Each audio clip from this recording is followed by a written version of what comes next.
नमस्कार, मैं हूं अतुल सिंघल। स्वागत है आपका हमारे कार्यक्रम स्वयं सेवक में।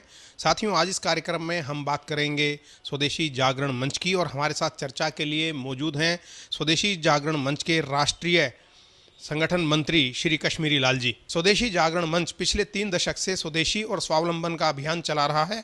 आइए देखते हैं कि इस मुद्दे में क्या अभी तक प्रगति हुई है। भारतीय उद्योगों की विश्व में अलग पहचान बने, इस उद्देश्य को लेकर नवंबर 1991 में राष्ट्रीय स्वयंसेवक संघ ने स्वदेशी जागरण मंच की स्थापना की थी। स्वदेशी जागरण मंच का लक्ष्य आर्थिक रूप से आत्मनिर्भर राष्ट्र का निर्माण, भारतीय सांस्कृतिक मूल्यों को बढ़ावा देना, प्राकृतिक संपदा का संरक्षण और भारत की सुरक्षा एवं एकता को सुनिश्चित करना है। ये संगठन विदेशी वस्तुओं और कंपनियों का मुखर विरोधी है। मंच के अनुसार सरकारों की गलत नीतियों के कारण अंतर्राष्ट्रीय व्यापार में भारत की हिस्सेदारी 2% से भी कम रह गई है, जो सैकड़ों साल पहले 33% तक की थी। यही नहीं, आज देश के कार बाजार में विदेशी कंपनियों की हिस्सेदारी 87%, एसी रेफ्रिजरेटर में 70%, दोपहिया वाहनों में 50% और शीतल पेय बाजार में 90% है। फिलहाल विदेशी जागरण मंच ने स्वदेशी स्वावलंबन और आत्मनिर्भर भारत अभियान की शुरुआत की है। इस अभियान के समर्थन में अब तक 1 लाख लोग ऑनलाइन डिजिटल हस्ताक्षर कर चुके हैं और 10,000 ने स्वयंसेवक की तरह कार्य करने की इच्छा भी जताई है। श्री कश्मीरी लाल जी राष्ट्रीय संगठन मंत्री हैं। स्वदेशी जागरण मंच के पिछले काफ़ी समय से इस मुहिम में जुटे हुए हैं। आइए देखते हैं कि कैसा उनका ये सफ़र है। स्वदेशी जागरण मंच के राष्ट्रीय संगठन मंत्री श्री कश्मीरी लाल जी संघ के वरिष्ठ प्रचारक हैं। पिछले 36 वर्षों से उन्होंने स्वयं को समाज के लिए समर्पित किया हुआ है। हरियाणा के अंबाला जिले के मूल निवासी कश्मीरी लाल जी पेशे से प्राध्यापक रहे हैं। राष्ट्रीय स्वयंसेवक संघ के प्रचारक बनने के बाद उन्होंने कई राज्यों में प्रांत प्रचारक की जिम्मेदारी बखूबी निभाई। साल 2007 में कश्मीरी लाल जी स्वदेशी जागरण मंच को मजबूत करने का दायित्व सौंपा गया। आपके मार्गदर्शन में स्वदेशी जागरण मंच ने न केवल देश भर में एक नई पहचान बनाई, बल्कि सरकारों को अपनी आर्थिक नीतियों में बदलाव करने के लिए भी विवश किया। सर, प्रधानमंत्री जी ने आह्वान किया कि लोकल के लिए वोकल बने और ये मुहिम आप लोग काफ़ी समय से चला रहे हैं। मुझे लगता है कि इसके अंदर अब तेजी आएगी और किस तरीके से आगे बढ़ाएंगे इसको। प्रधानमंत्री जी ने बहुत अच्छी बात कही कि हम लोकल के लिए वोकल हों, साथ में कहा और ये भी देखें कि हमारा लोकल ग्लोबल बन जाए। हम पहले से इसको कहते हैं कि चाहत से हम देसी हैं, बिल्कुल लोकल चीज़ें खरीदते हैं। ज़रूरत से स्वदेशी है, जहाँ पर लोकल नहीं मिलती है तो ऑल इंडिया का ब्रांड हम ले। तो चाहत से देसी है, ज़रूरत से स्वदेशी हैं, मजबूरी में विदेशी हैं। जहाँ नहीं मिलेगा वहाँ विदेशी भी लेंगे, लेकिन ये मजबूरी धीरे धीरे कम होनी चाहिए। ऐसा 22 नवंबर 1991 में जब स्वदेशी जागरण मंच शुरू हुआ, तब से ये हमारा एक ध्येय वाक्य के नाते हम आगे बढ़ रहे हैं। प्रधानमंत्री जी के बोलने से 2 शब्द बोले उन्होंने, एक तो आत्मनिर्भरता और स्वावलंबी गांव की बात कही, स्वावलंबी जिले की बात कही, स्वावलंबी प्रांत की बात कही है और स्वावलंबी देश भी होना चाहिए। तो ये जो दोनों बातें हैं हमारे उसी रास्ते की ओर बढ़ते हुए आगे जा रही है। इससे सारे देश के अंदर एक अच्छापन का भाव आया है और जिन क्षेत्रों के अंदर अभी ये बात नहीं पहुंची थी वहाँ भी आया है और मुझे लगता है कि इसका बहुत लाभ आगे होगा। सर, आपने कहा कि मजबूरी में हम लोग विदेशी हैं, लेकिन मुझे ये भी लगता है कि लोगों की जो मानसिकता है वो सस्ते की तरफ जल्दी जाती है।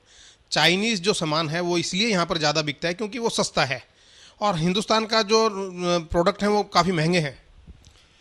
सस्ते के कारण भी बिकता है और देखा देखी के कारण भी बिकता है। आप ये देखिए कि बहुत सारी चीज़ें ऐसी हैं जो स्वदेशी से सस्ती कुछ नहीं हो सकती।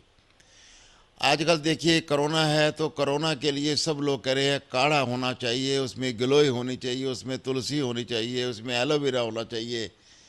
मुझे लगता है कि बिल्कुल देसी यानी गांव से अगर आप सीधा तोड़ के लाए तो कोई कीमत ही नहीं है, फ्री है। तो प्रकृति ने जितनी भी आवश्यक चीज़ें जीवन के लिए बनाई हैं वो आज भी मुफ्त हैं, आज भी फ्री है। तो सस्ते भी से भी ज़्यादा हमारे यहाँ देसी जो है भारतीय है, फ्री होगा, मुफ्त है, मिलता है। तो इससे सस्ता कोई मुफ्त से सस्ता कोई चीज़ नहीं हो सकती। दूसरा, एक शब्द बोला जाता है और इस पर एक फिल्म भी बनी है, the high cost of low price. जो कीमत कम कही जाती है उसकी कीमत, कितनी कीमत चुकानी पड़ती है। तो चाइना के हर सस्ते माल के पीछे खराब केमिकल होते हैं, जहरीले केमिकल होते हैं, गंदी चीज़ें होती हैं, पर्यावरण के लिए नुकसानदेह वाली चीज़ें होती हैं। उनकी कीमत बहुत बड़ी स्वास्थ्य की कीमत देकर के चुकानी पड़ती है। तो चाइना का सस्ता नहीं, बस लोगों के अंदर ये अवेयरनेस आनी चाहिए, ये जानकारी मिलनी चाहिए। और दूसरी बात, आप देखते हैं कि यूरोप से जो हमारा इंपोर्ट हो रहा है, चाहे पाउडर हो रहे हैं, टेलीकॉम हो रहा है, सौंदर्य प्रसाधन की चीज़ें, वो तो बहुत महंगी हैं, लेकिन टीवी में बार बार ऐड दे करके और एक दिमाग के ऊपर मिसमराइज किया जाता है। तो उस भ्रम को तोड़ने की आवश्यकता है, वरना हमारा सस्ता भी है, बढ़िया भी है, टिकाऊ भी है। बहुत सुंदर आपने बात कही कि मानसिकता लोगों की ऐसी, और सस्ते के चक्कर में विदेशी माल को लोग खरीदते हैं और उसमें रसायन होते हैं। आपने प्रकृति का भी जिक्र किया। जो स्वदेशी जागरण मंच का एक मिशन है उसके अंदर प्रकृति के संरक्षण की बात करते हैं, लेकिन जो सरकारों का रवैया रहा है पिछले सालों में, वो एक तरीके से प्रकृति के दोहन का रहा है। कैसे तालमेल बीच में बैठेगा? सवाल सरकारों का भी है, सरकार मार्केट फोर्सेस का भी है। मार्केट फोर्सेस जो है वो प्रकृति के शोषण की ओर ध्यान देती है और दोहन की ओर, यानी जितना गाय का दूध जितना निकालना है उतना निकालना और गाय की सेवा करना, इसको दोहन कहते हैं। और गाय का दूध इतना निकालना कि इसका खून भी निकल आए लेकिन दूध हमने निचोड़ना है, इसको शोषण कहते हैं। तो सब मार्केट फोर्सेस और मार्केट फोर्सेस पर आधारित सरकारें प्रकृति का शोषण करती है।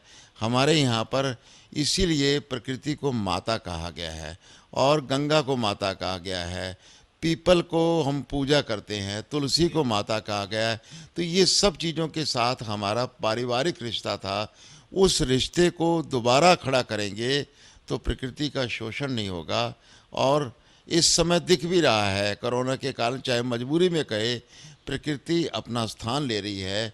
ये स्थान उसको देंगे तभी दुनिया भी टिकेगी, भारत भी टिकेगा और पर्यावरण भी टिकेगा।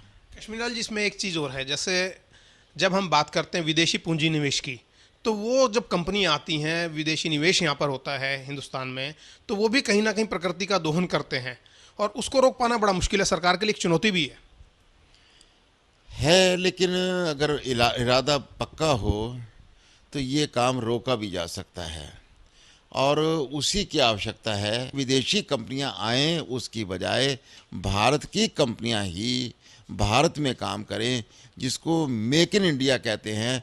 उससे बेहतर है मेड बाय इंडियन या मेड बाय इंडिया, वो भारत के लोगों द्वारा ही बनाया जाए, तो फिर ये समस्या नहीं आएगी, माता और बेटे का भाव रहेगा।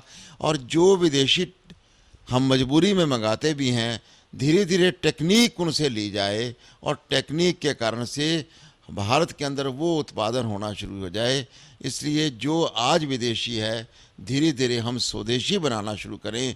और इसके कई सारे उदाहरण भी हैं जो भारत में सफल हुए हैं, उनको आगे बढ़ाना चाहिए। जैसे आजकल आपने कहा कि टेक्नोलॉजी की बात है, ऑनलाइन शॉपिंग का ज़माना है और विदेशी कंपनियां धड़ाधड़ ऑनलाइन माल बेचती हैं, जबकि जो हिंदुस्तान की कंपनियां हैं उसके अंदर ऑनलाइन का इतना चलन नहीं है, लोग इतने फैमिलियर नहीं है।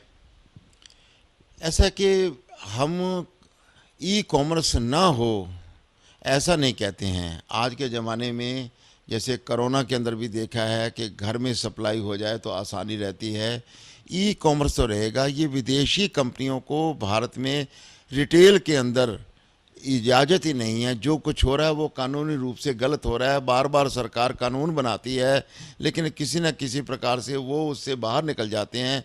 इसके लिए बहुत सख्त कानून के वो एक प्लेटफार्म तो हो सकते हैं। और उनके जो बिल देने की बात है वो भी प्रॉफिट सारा विदेशों में जाता है, खर्चे यहाँ दिखाते हैं। तो ये अमेज़ॉन, फ्लिपकार्ट, वालमार्ट और अलीबाबा, अमेज़ॉन और फ्लिपकार्ट तो एक ही, वालमार्ट और एक ही, यानी 3 कंपनियां बड़ी होगी, वालमार्ट, अमेज़ॉन और अलीबाबा। ये तीनों दैत्य जो हैं, इससे भारत को बचा करके छोटे छोटे दुकानदार हैं वो भी एक ऐप बना करके आसपास में सप्लाई कर सकते हैं। उसमें एक प्रकार का ग्राहक को विश्वास भी रहेगा और जैसा आजकल देख रहे हैं कि दुकानदारों ने भी लंगर लगाए, सहायता करी, धर्मशालाओं को करते हैं, वृक्षों को लगाते हैं, पर्यावरण के लिए सहयोगी हैं और एक प्रकार का सोशल सामाजिक जो है ताना बाना भी बना रहता है। तो इसलिए ये जो ई कॉमर्स की विदेशी कंपनियां हैं, इनके ऊपर अंकुश लगना चाहिए और भारत के आम समाज को भी आस पड़ोस से खरीदने की आदत डालना चाहिए। ऑफलाइन ही वास्तव में लाइफ लाइन है, ये समाज में सिद्ध हो चुका है। तो दोनों प्रकार से सरकार की ओर से भी कुछ हो और समाज भी इसके लिए खड़ा हो, तो ये जो आज बहुत बड़ी आर्थिक मंदी आ रही है उसमें से एक बड़ा रास्ता निकल सकता है। जी, आखिरी सवाल, आप हिंदुस्तान के लोगों से क्या अपील करेंगे और सरकारों से क्या अपेक्षा करेंगे या केंद्र सरकार से क्या अपेक्षा रहेगी?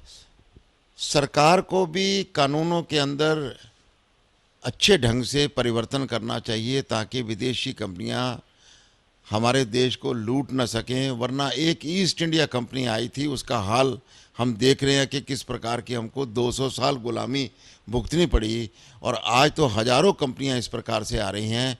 समाज से भी हम निवेदन करते हैं कि असली तो राजा आजकल समाज ही होता है प्रजातंत्र के अंदर।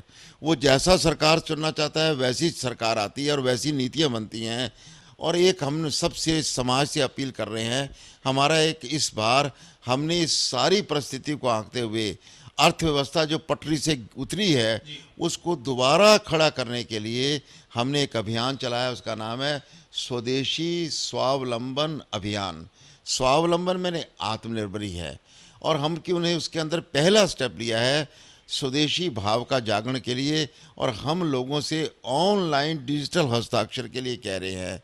आज रात्रि तक यानी कल रात्रि तक 1 लाख से ज़्यादा लोग उसमें हस्ताक्षर कर चुके थे। हमने एक अपील निकाली थी, क्या इसके लिए आप काम करना चाहते हैं?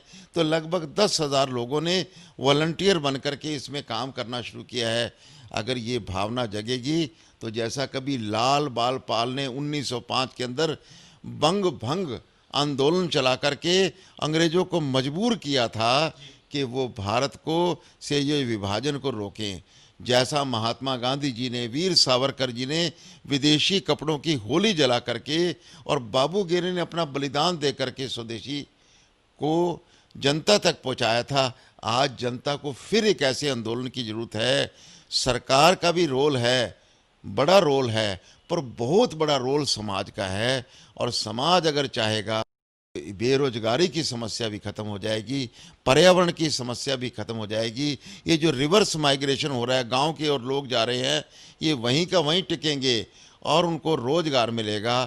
पर्यावरण के साथ साथ जिसको अंतिम आदमी कहते हैं उसका भी ध्यान रखेगा और भारत जिसके लिए प्रसिद्ध है, यानी कि यहाँ के जो एथिक हैं, यहाँ का जो विचार है, हमारी जो जड़ें हैं, उनके साथ हम जुड़ेंगे और भारत का ये राष्ट्रवाद दुनिया के खिलाफ नहीं है। पूरी दुनिया को ठीक ढंग से वसुधैव कुटुंबकम करना है अगर है तो भारत में स्वदेशी होना चाहिए और विश्व के अभी हम कहेंगे कि इसी प्रकार का मार्ग अपने लिए चुने, वरना कंपनियां तो लूट लूट के खा जाएंगी। 8 कंपनियां निचले आधे जो लोग हैं उससे ज़्यादा का प्रॉफिट ये कमा रही हैं, उससे समाज बचेगा। इतना ही निवेदन समाज से आपसे और आपका धन्यवाद कि आप हमारी बात को समाज में पहुंचाएंगे। नहीं, आपका बहुत बहुत धन्यवाद। आज हमने चर्चा की श्री कश्मीरी लाल जी से, जो राष्ट्रीय संगठन मंत्री हैं स्वदेशी जागरण मंच के। बड़ी गंभीर बातें उन्होंने कही। उन्होंने कहा कि थोड़े से फ़ायदे के लिए हम विदेशी चीज़ें खरीद कर ये नहीं जानते कि कितना नुकसान या लंबे समय में हमें उसका क्या भुगतान करना पड़ेगा। उन्होंने अपील की कि समाज और सरकार दोनों को आगे आकर एक तालमेल के साथ काम करना चाहिए, स्वदेशी को बढ़ावा देना चाहिए। इसके साथ ही ये भी कहा कि जब गोधन और प्रकृति की हम बात करते थे तो भारत सोने की चिड़िया था, लेकिन जब से हमने विदेशी को अपनाना शुरू कर दिया, तरक्की की बात करनी शुरू कर दी, तो भारत एक गरीब देश कहलाया जाने लगा है। कार्यक्रम स्वयंसेवक में आज इतना ही। अगले कार्यक्रम में आपसे फिर होगी मुलाकात। तब तक के लिए दीजिएगा इजाज़त। नमस्कार।